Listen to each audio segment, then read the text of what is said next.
बात हो रही है। चीफ जस्टिस और वकील इम्तियाज सिद्दीकी के दरमियान कलामी हुई है और वकील ने ये कहा है कि हमें ना सुनना नाइंसाफ़ी है, कोई बात करने की तमीज़ भी होती है। चीफ जस्टिस ऑफ पाकिस्तान ने कहा कि लिखा है हुक्मनामे में कि आपको भी सुनना है। चीफ जस्टिस को जहां इख्तियारात दिए गए वो आइन में दर्ज हैं और चीफ जस्टिस को सुप्रीम कोर्ट के सिवा कहाँ तनख्वाह इख्तियारात दिए गए हैं। आइन कहता है कि चीफ जस्टिस बगैर मुशावरत बेंचेस बना सकता है। वकील अदनान खान की जानिब से ये रिमार्क्स दिए गए। चीफ जस्टिस के ऑफिस को पार्लियामेंट ने बेकार कर दिया। वकील अदनान खान ने ये दलाल दिए हैं। तैयब बलोच बोल न्यूज़ के नुमाइंदा हमारे साथ हैं, हम उनसे मजीद अहवाल जानेंगे आज की समाअत का। जी तैयब।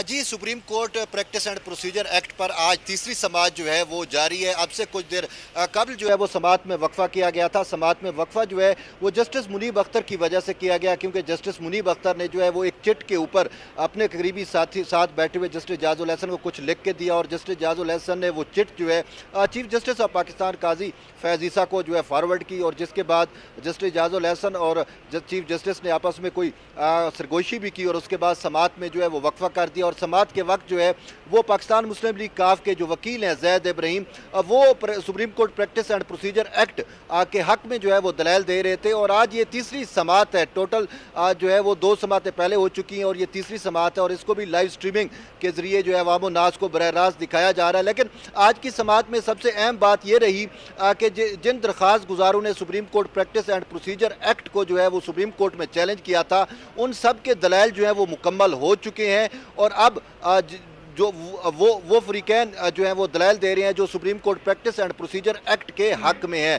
तो इस हवाले से मुस्लिम लीग काफ के वकील की जानिब से जो है वो दलाइल दिए जा रहे थे। इससे पहले जो है वो अदनान खान ने दलाइल दिए और उसके साथ राना शाहिद की जानिब से दलाइल दिए गए और इससे कबल जो है वो सुप्रीम कोर्ट बार एसोसिएशन के सदर आबिद ज़ुबैरी ने जो है वो दलाइल दिए। जब आबिद ज़ुबैरी दलाइल दे रहे थे तो चीफ जस्टिस ने उनको कहा कि हमें पता है कि आप यहाँ पर जो है वो किसकी नुमाइंदगी कर रहे हैं, हमें तो यही लगता है कि शायद आप तरीके इंसाफ की नुमाइंदगी कर रहे हैं। तो जिस पर आबिद ज़ुबैरी का ये कहना था कि मैं किसी सियासी पार्टी की नुमाइंदगी नहीं कर रहा बल्कि मैं सुप्रीम कोर्ट बार एसोसिएशन की नुमाइंदगी कर रहा हूँ।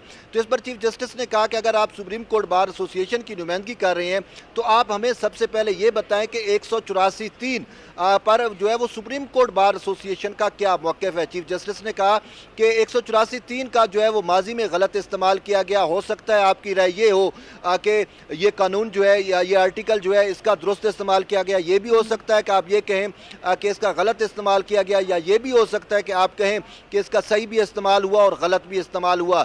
लेकिन चीफ जस्टिस ने कहा कि आप हमें वाज़ेह तौर के ऊपर बता दें कि सुप्रीम कोर्ट बार एसोसिएशन का इस हवाले से वाज़ेह मौक़िफ़ क्या है।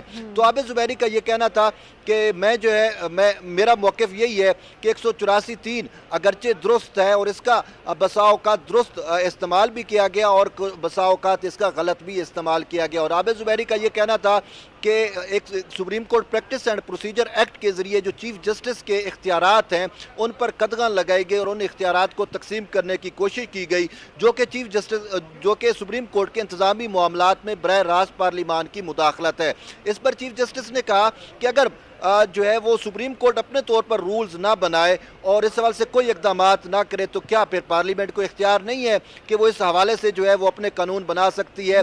चीफ जस्टिस का ये भी कहना था कि आप जो है वो पार्लियामेंट की नीयत के ऊपर जो है वो शक कर रहे हैं, लेकिन मैं ये समझता हूँ कि पार्लियामान ने जो है वो वक्त के तकाज़ों के मुताबिक ये इक़दाम जो है वो दुरुस्त किया। इसके साथ साथ जो है वकील अदनान खान ने जो मौक़िफ़ इख्तियार किया उनका मौक़िफ़ ये था कि supreme Court practice and procedure act के ज़रिए जो है वो चीफ जस्टिस के ऑफिस को जो है वो तबाह कर दिया, क्योंकि ये इख्तियारात जो हैं वो चीफ जस्टिस के हैं कि वो कौन सा बेंच बनाते हैं और उस बेंच में कौन से जजेस शामिल होते हैं। तो इस पर चीफ जस्टिस ने कहा कि आप कैसे कह सकते हैं कि चीफ जस्टिस के इख्तियारात को जो है वो कम कर दिया गया या चीफ जस्टिस के ऑफिस को जो है वो तबाह कर दिया गया। चीफ जस्टिस ने कहा मैंने अपना ओहदा संभालने के बाद मैंने अपने इख्तियारात जो है वो तकसीम करने की कोशिश की और उन्होंने कहा कि अब भी जो हम बेंच तश्कील दे रहे हैं इस हवाले से 2 रुकनी कमेटी जो है 3 रुकनी कमेटी उन्होंने कहा कि मैंने तश्कील दी है, क्योंकि उन्होंने कहा कि सुप्रीम कोर्ट के जो 2 सीनियर जजेस हैं उनसे मुशावरत के बाद ही जो है हम बेंच तश्कील देते हैं। और इसके साथ साथ चीफ जस्टिस ने कहा कि केस मैनेजमेंट के लिए भी जो है वो 2 रुकनी सुप्रीम कोर्ट की कमेटी जो है वो फ़ाल है। इस हवाले से जस्टिस मुनीब अख्तर और जस्टिस जो मंसूर अली शाह के ऊपर जो है मुश्तमिल 2 रुकनी कमेटी है जो ये फैसला करती है कि कौन से केसेस जो है वो किस बेंच में लगाए जाने हैं। तो चीफ जस्टिस ने कहा कि इख्तियारात की तकसीम से मामलात में शफाफियत आती है। अगर हम समझें कि माजी में अगर कोई चीफ जस्टिस कंप्रोमाइज़ हो जाता है तो फिर उस सूरत हाल में आपने देखा कि उसके क्या नतीजे निकलते हैं। 2 या 3 जज मिलकर जो है वो पार्लिमान की सुपरमेसी को अंडरमाइन नहीं कर सकते।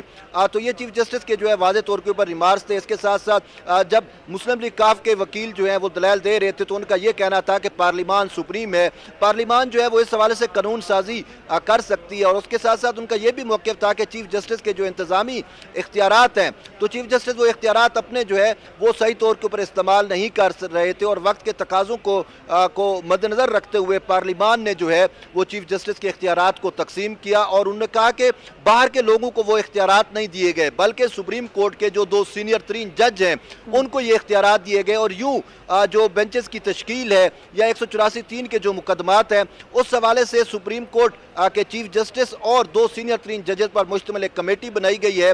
इस मामले को जो है हम सराहते हैं, बल्कि इनको सराहना चाहिए कि पार्लिमान ने जो किया वो आइन और कानून के मुताबिक किया, लेकिन माजी में जो कुछ होता रहा वो कानून के बरखिलाफ था। तो अभी जो है वो ज़ैद इब्राहिम के दलाइल जारी थे, ताहम जस्टिस मुनीब अख्तर की जानिब से एक चिट के ऊपर कुछ लिख कर जो है वो जस्टिस जाज उल एहसन को दिया गया और जस्टिस जाज उल एहसन ने वो चीफ जस्टिस को मामला फॉरवर्ड किया। तो चीफ जस्टिस ने उसके ऊपर जो है वो समात में जो है वक्फा कर दिया और यूं समात में आधे घंटे का वक्फा कर दिया गया और आधे घंटे बाद इस पर जो है समात दोबारा शुरू होगी। ठीक है, हम आपसे मजीद भी डिटेल्स लेंगे। तैयब, आप हमें मुकम्मल समात का अहवाल अब तक की